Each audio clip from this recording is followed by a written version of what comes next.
Good morning. Let's talk our love story. So, this is something that I think is so powerful for people to know, for hope, for inspiration, for all of the things. I mean, Eric and I have been together for 9 years. And I'm going to say some things that maybe don't sit well with everybody, and I'm just going to fucking say them because they need to be said and someone out there needs to hear it. But I knew that he was the one. I will never forget when it was a week before our first date, which our first date was yesterday, 9 years ago. And maybe it was 2 weeks, week or two, around there, I was at the pool with a girl that I went to high school with. Her name's Lacey. And I was talking about going on this date with him. And I'm pretty sure we were drinking like Skinny Girl margaritas or something. I was 21. We had magazines, and I'm sure talked about Gossip Girl and all the things. And so I remember saying to her, I'm afraid to go on a date with him because I'm afraid that he's someone I could fall in love with. And at the time, I didn't even know if he liked me.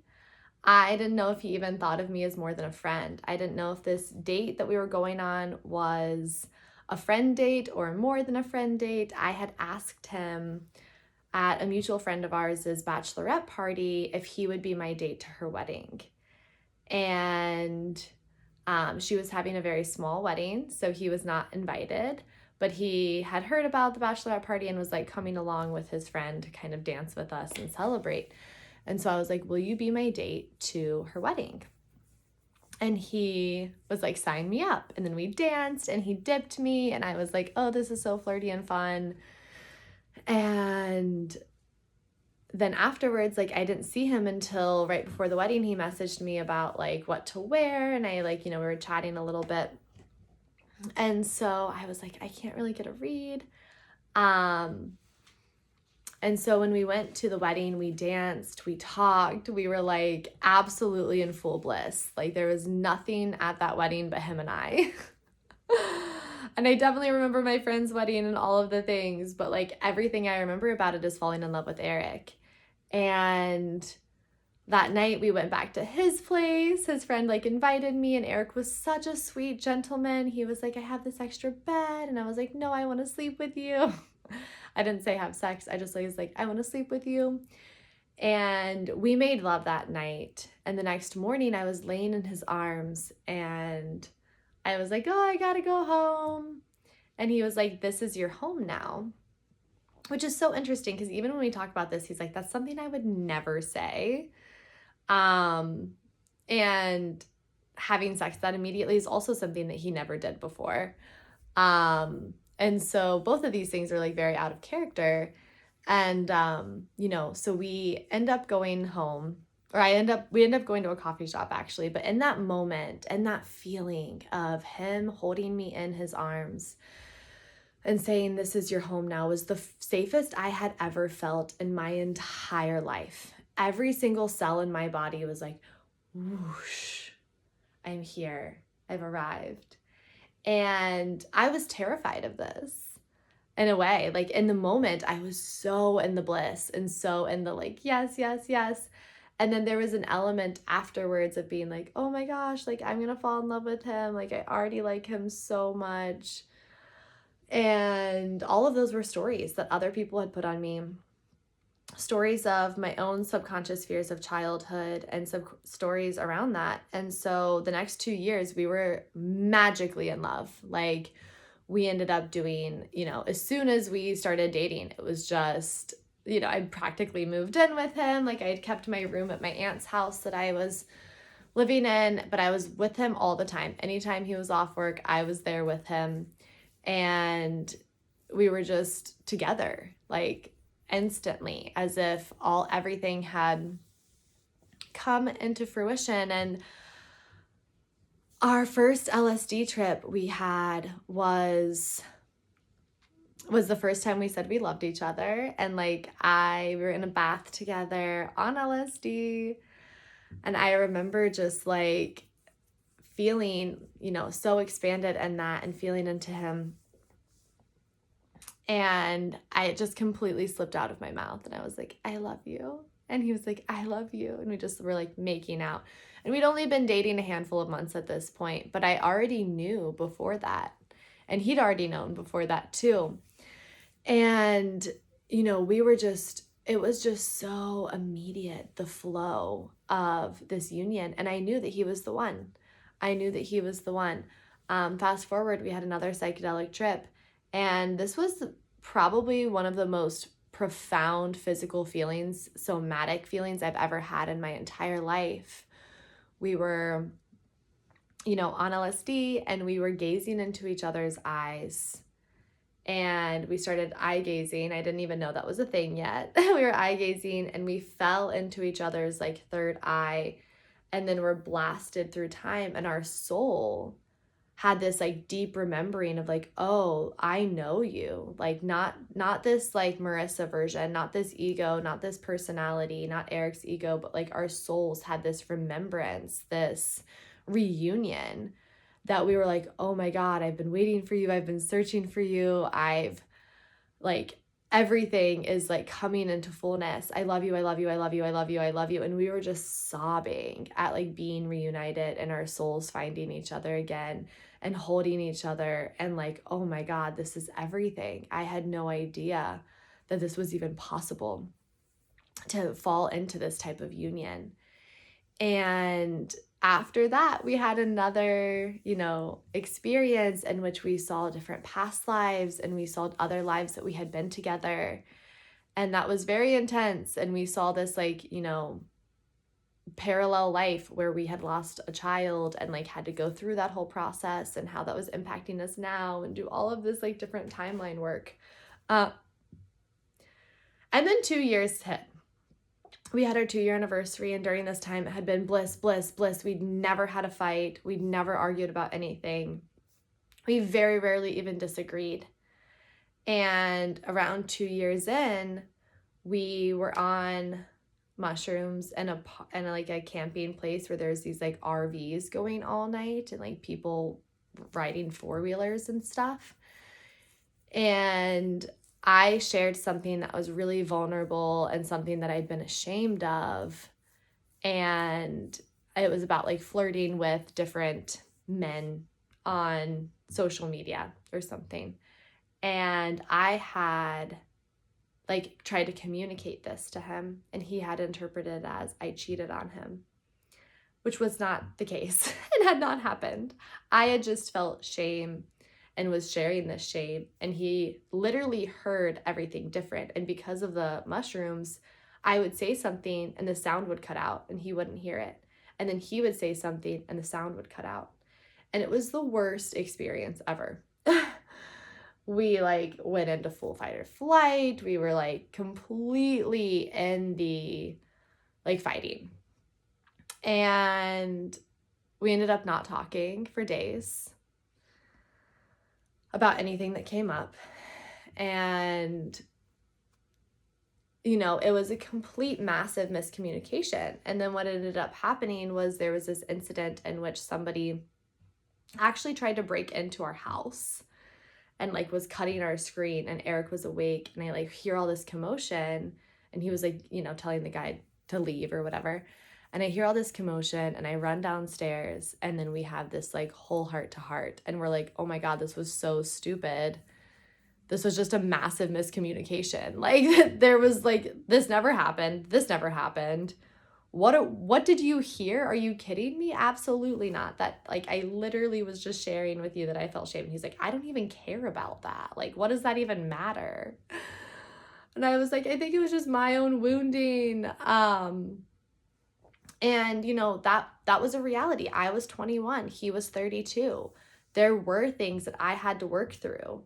There was codependency that I had to work through. A few years later, I found sacred sexuality and sexological body work, and I started to begin that practice, and I started to begin my own tantric practice. And, in that I realized how much my pleasure was, I had put him as the responsibility of my pleasure. And I was like, he's responsible for my pleasure. And if he doesn't give me sex this much or whatever, and I had all of this scarcity around it. If I don't receive this much pleasure, he doesn't love me, and all of these things and all of these toxic patterns that I had to work through individually.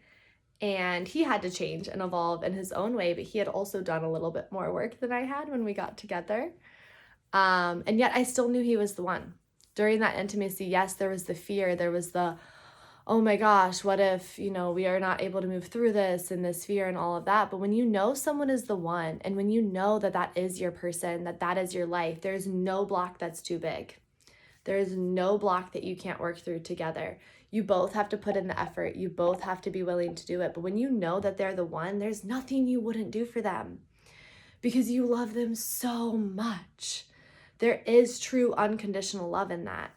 And it's not that you'll tolerate things that are against your boundaries. It's that you're both willing to put in that deep, deep work because you want to grow, you want to evolve, you want to change and to come together. And in 9 years, all that has happened is it has just gotten more and more magical. I remember when I first found Tantra, I was like, oh my goddess, this is the best thing ever. How do I find, or like, how do I continue to connect with this? And I had this dream of, like, I saw this tantric couple on Instagram or Facebook or something, and they were talking about this experience of having full psychedelic union without psychedelics, and this like massive intimacy and all the ways it had helped their relationship. And I remember just being like, I just want to be that couple one day. I just want to like be at that level of intimacy where we're making love for many hours, and our bliss and our pleasure and our intimacy is so long lasting. And it's beyond a moment of an orgasm. It's beyond a moment of sex. It's beyond this. It's this soul melting union that's like our purpose here on earth, to shift the collective, to shift that there is healthy love and we get to have healthy love, and it's not through abandoning. And so, when we started to really sink deep into this and sink deep into this wisdom, that was where so much of that yummy magic started to happen. And I remember one of the things that happened is we were in like an intimacy block, and I was going through like all of my own patterning. And I remember one of my mentors, she's actually who I'm working with again, told me to take sex off the table. She was like, take sex off the table. Your pleasure is your responsibility, and get to know each other in intimacy. And that was like, I want to say in 2019. So 5 years ago. And I remember I was living in Malden, Massachusetts, and there's this book called The Essentials of Tantra. It's a very poetic book. And we had our very first tantric ceremony. And it was like a feeding and bathing. It was like feeding each other and this whole sensual, erotic experience. And sex wasn't part of it at all. And I remember that being like the first time that we like really started to fall into each other's bodies without sex being a part of it. And over the years, that type of practice, the ceremony that I talked about this past Sunday, which if I went into would be a whole nother 15-minute video because it's that profound. It's a type of magic that I didn't even know was possible. It's a type of love that I didn't know could exist. What we have been able to do in these ceremonies is, yes, work with energy, work with Isis, there she is, work with interdimensional beings, do massive deep clearing, but also, learn each other's bodies and approach each other's bodies with this deep reverence, right? Every time I step into a tantric ceremony with Eric, I am honoring him and worshiping him as God. I am feeling God move through him. And it is the most potent and profound experience that is beyond language. It really is this felt sense. And, one of the reasons our marriage has just continued to get more and more blissful and more pleasure and more love and joy in a way that like Sometimes it's hard to hold. We were on a walk the other day and we were laughing so fucking hard because we're so silly. Like, we are so ridiculously silly. And we're laughing so hard. And I remember just being like, I can barely hold this. Like, I didn't even know it was possible to laugh this hard, to be in this deep of love. Like, and I've been in love with you for 9 years. Like, how does it keep getting bigger? How does it keep expanding deeper and deeper and deeper? And that is the path of the sacred union. Is it does get better, it does get deeper, it does get yummier. And it doesn't mean that there aren't blocks. It doesn't mean that we don't go through things. You know, we've been through a lot together. My brother's accident, the loss of both of his parents, our relationship itself, the ways in which things were working for a while and then no longer working, and we had to let go of it. Individual stuff, right? Like me working through different patterns, him working through different patterns, finding spirituality within each other, finding spirituality outside of each other, and then coming together. It has been a journey. It has been a journey. It has not been, always every single step of the way. It's easy, because that doesn't have growth. Growth has uncomfortability. Growth meets new edges. But the power is when we're growing together, when our intention is together, when our focus is this togetherness. And, it does have ease. It is easy like 99% of the time. It is, blissful so often. And when we do have these challenges and obstacles, which I can really only think of like 2 major ones, and occasionally we've repeated a pattern, and we've been like, all right, this is coming up so that we can actually go deeper with this. It's not that it's coming up because we're wrong or we didn't do things right or any of the things. It's like, okay, there's actually another level that we can expand into, but we have to go down to go up. We have to root it both ways, shadow and light. It has to be this full spectrum. And then we get to grow more and more and more. And it is this endless process. And it's this, I am devoted to doing whatever it takes to grow in love with you. I am devoted to doing whatever it takes to expand our love on this planet and to allow our marriage, our love, our frequency of this tantric union to literally shift the world, to literally change people's lives. And, like I mentioned, when you know someone is the one, I do believe in that. I do believe in this, story, I guess you could say. And I said, relationships are more than the stories. And it's true, because I do see people in these moments when, the story overtakes other experiences. But the truth is that when you know someone's the one and they know that you're the one, there's nothing you wouldn't do for them. And it's not that we use that language to force people to do things. There's no force. There's deep willingness. There's vulnerability, all of the things. And, we get to show up and to do this. And it's like no obstacle's too big that we can't overcome. And the love that's there, is this love or is this attachment, came up on my mentor said that on a call last week. And, when we find that deep well of love and we are in that place of deep, deep love, that's where we know that everything else is going to fall into place. And I knew that at the 2-year mark when we had our big obstacle, and I knew that at the 4 or 5-year mark when we had that big intimacy block. I was like, he's the one. He is meant for me. There's nothing that will ever change that. And this obstacle is not too big for us. We've got this. We're working on this together. We're willing to change together. We're willing to grow together. We're willing to do this individual and communal work with each other, for each other, in our love, in devotion to ourselves and each other. And, there were so many people who didn't think our relationship would last. So if you're out there and you're like, I found my one, and, people are saying like, how do you know? We had that 1,000 times over. I mean, I would say most of Eric's friend group probably didn't think we would last. I was 21, he was 32. I was in college, he had a career. Neither of us were what we thought we were looking for. I thought I was looking for flings and that I was going to be polyamorous and I was going to be doing da da da da da da da. And he was looking for someone to have a relationship with. And, you know, I think when he met me, he thought like, oh, she's young, this will be a fling or something like that. And I don't think either of us knew the depth of the magnitude of how quickly we would fall in love, how perfect it would be, how magical and how beyond any sort of human comprehension this love could be, beyond the, every single moment in time that this love is.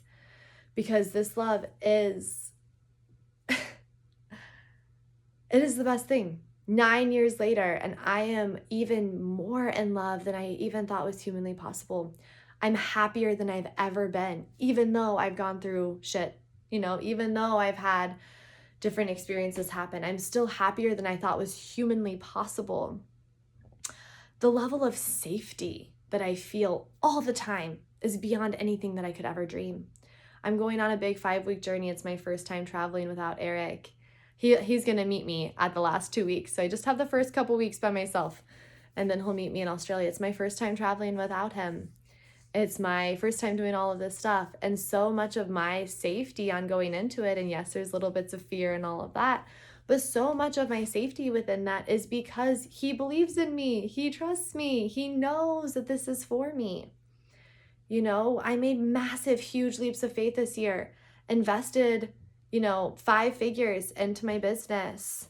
When I'm going on this training, that's another 5-figure investment. And all of these choices we made together. He trusted it, I trusted it, and I trust him fully, explicitly in every single way.